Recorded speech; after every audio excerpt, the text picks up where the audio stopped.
morning and welcome to Morning Java, brought to you as always by Get Go Cafe and Market, where right now they're doing 7-inch subs for just $4.99. Any way you want them to. That's the catch here. I went in the other day, the one in Verona, and I got all kinds of different combinations on a ranch bun hunter, and it was one of the best subs I've ever had. I don't care who would question the validity of that. It was outstanding. Let's talk football, Carter. Let's talk football. Steelers, Seahawks. Seahawks, but also the Steelers still, this feels like their opener. Yeah, really. Not it really home does, opener. Yeah.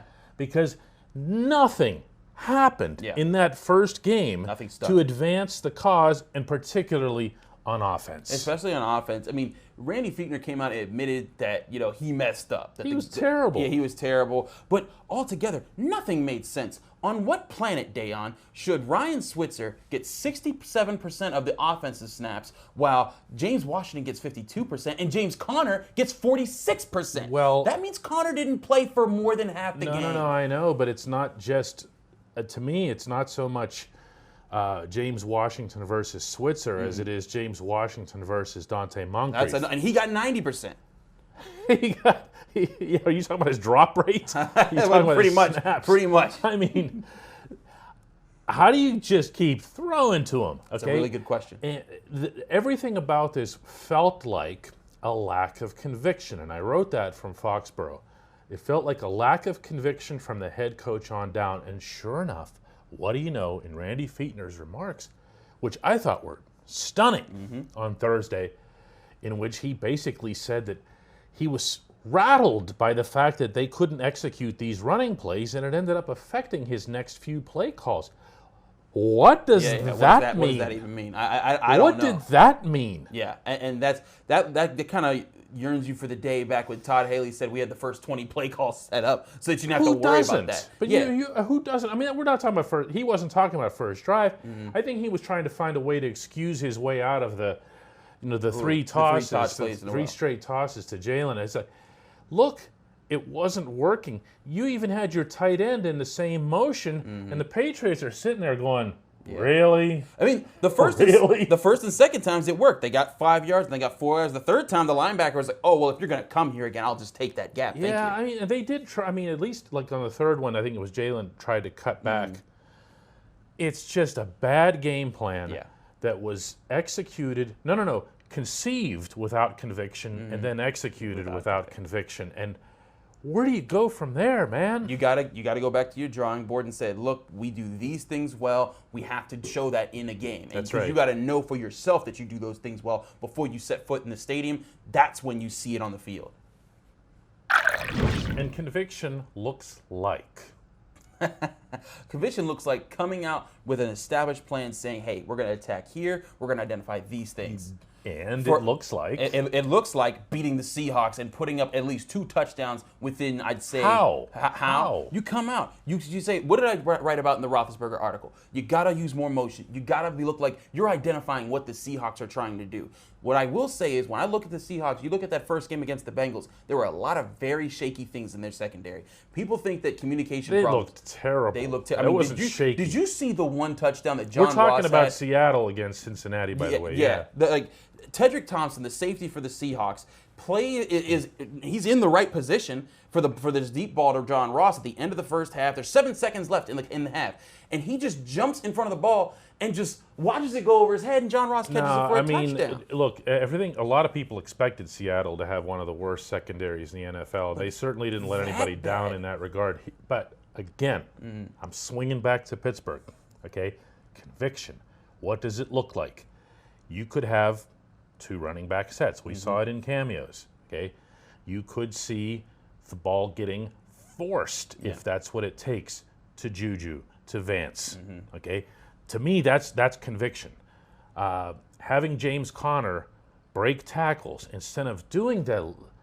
We can talk about James's snaps. Okay, but let's not pretend that James was like killing anybody back there when he did get the ball. Well, he was getting swarmed. I mean, the Patriots, the first few run plays he also was hesitant. When he saw holes, he was hesitant. Well, there weren't many holes there. I mean, there was one time, most of the times when he saw a hole, he hit it. But the problem was after the first 2 times, the Patriots said, okay, we're going to flood the line of scrimmage. What are you going to do now? And then Steelers kept running at him, and then eventually it was like, well, that doesn't work. Let's try to throw the ball. And especially when you saw James catch the ball, he said, I'm making this guy miss. No, he did. Yeah, that's fair. That's why I think James is fine. I think the biggest thing is the line has to open up more space, and also you got to open up the run game with the pass game. Because if I don't respect, that's what Brady did. He said play action, linebackers come up, I hit Edelman over the middle. That's what Ben has to be able to do. And then they did the third round. Exactly. Sweep. Yeah, exactly. They have the Steelers have the players. Mm-hmm. They have the experience. And they've done it before. That's the crazy thing. And they just need the conviction. Yeah. They need to stick to a plan. Nobody wants to hear that after a game like that, and nobody wants to hear that. What did they lack motivation or something? No. They went there, and they were, for whatever reason, whether it was freaked out by Bill Belichick or the stadium or Brady or whatever else it was, from the head coach on down, were affected by this. Mm-hmm. So start over. Yep. Seattle's the opener for all intents and purposes. I think that's a fair claim. You can make distinct plans and say, and they need to come out with 15, 20 plays set. We are going to establish this. Apparently, they really need to script these. Yeah, because you can't go into the game and then think, what are we doing? And have a nervous coordinator saying, well, that really affected my play calling. That's you should never, even if that happened, you should never openly admit that, which is a really big warning sign. Did not sound great. No. Defensively, the challenge, it couldn't be more different. Yeah, it's a much different situation. And it's very interesting because the Seahawks are also looking for their offensive identity. They didn't get to run the ball. They're supposed to be a running football team. And a very good one. Yeah, but they weren't last week. If you looked at Chris Carson's, they couldn't run anything. No, that was a little surprising, that part of it. But let's face it, when you think of the Seahawks, you think of Russell Wilson, and you think of the throws on the run. He had those. He also threw from the pocket effectively and deep a couple times to make some plays. The Steelers are going to go from, we have 1.4 seconds, and even then we're not going to get to the guy, to contain, to making sure that you've got the edge closed off. Keep him in.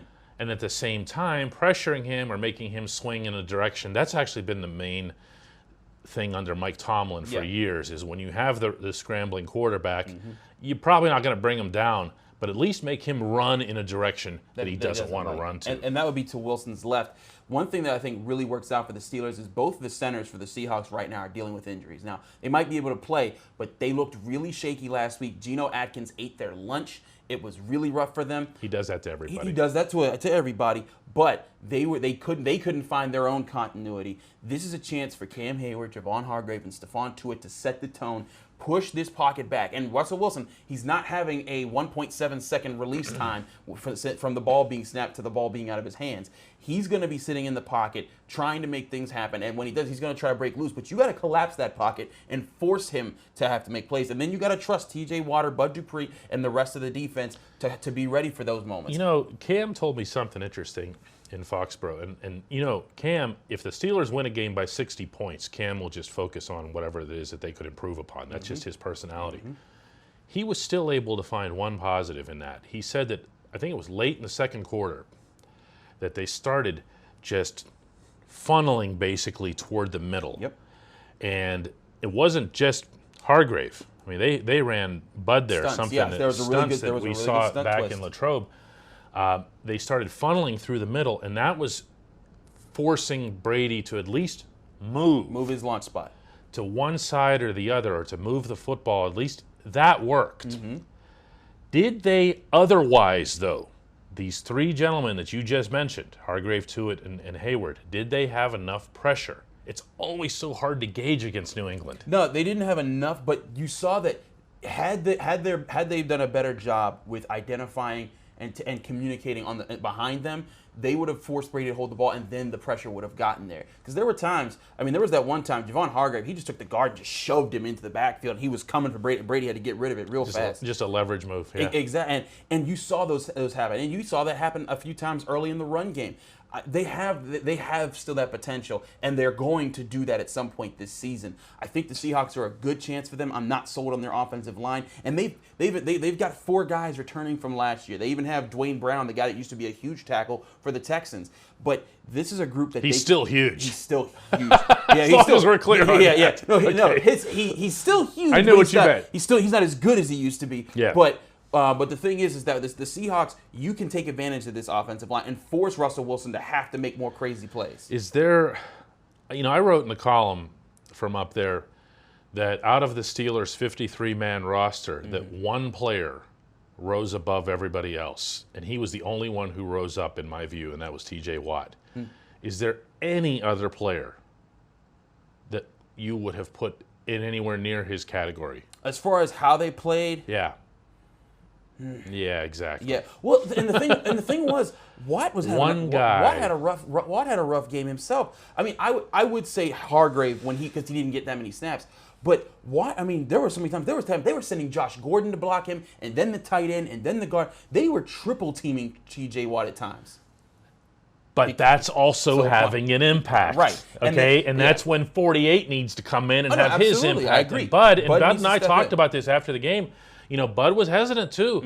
Bud, we saw a couple times. It's not just a matter of that he can't get back there, he doesn't have technique or whatever. Sometimes he just gets there and he stops and he goes, oh, it's Tom Brady's, he's going to throw. And Bud puts both of his arms up, and I know you saw this on tape. Bud would just put both of his arms up and then stop, and Brady was like, what are you doing? Yeah, thanks, man. You stay right there and have a sandwich if you want. Yeah. But I'm going to throw over here. Bud absolutely. But Bud isn't the guy that you're going to be looking for this defense to save you. You're going to look at Hayward and Tuitt up the middle. They need Terrell Edmonds to have a better showing. I think that he was sort of out of his element a little bit. He had to play free safety. Oh, and Devin Bush is going to be big this week because of the nature of the sideline to sideline. They're going to use the sideline to sideline. And the Seahawks especially, watch out for DK Metcalf. He showed a little bit more chemistry than I thought he would early this year. He was coming back to the football. Him and Russell Wilson were having a connection. I expect we'll see. He's really raw. He's really raw. He's also my favorite player in the NFL, by the way. Oh, God, of course he is.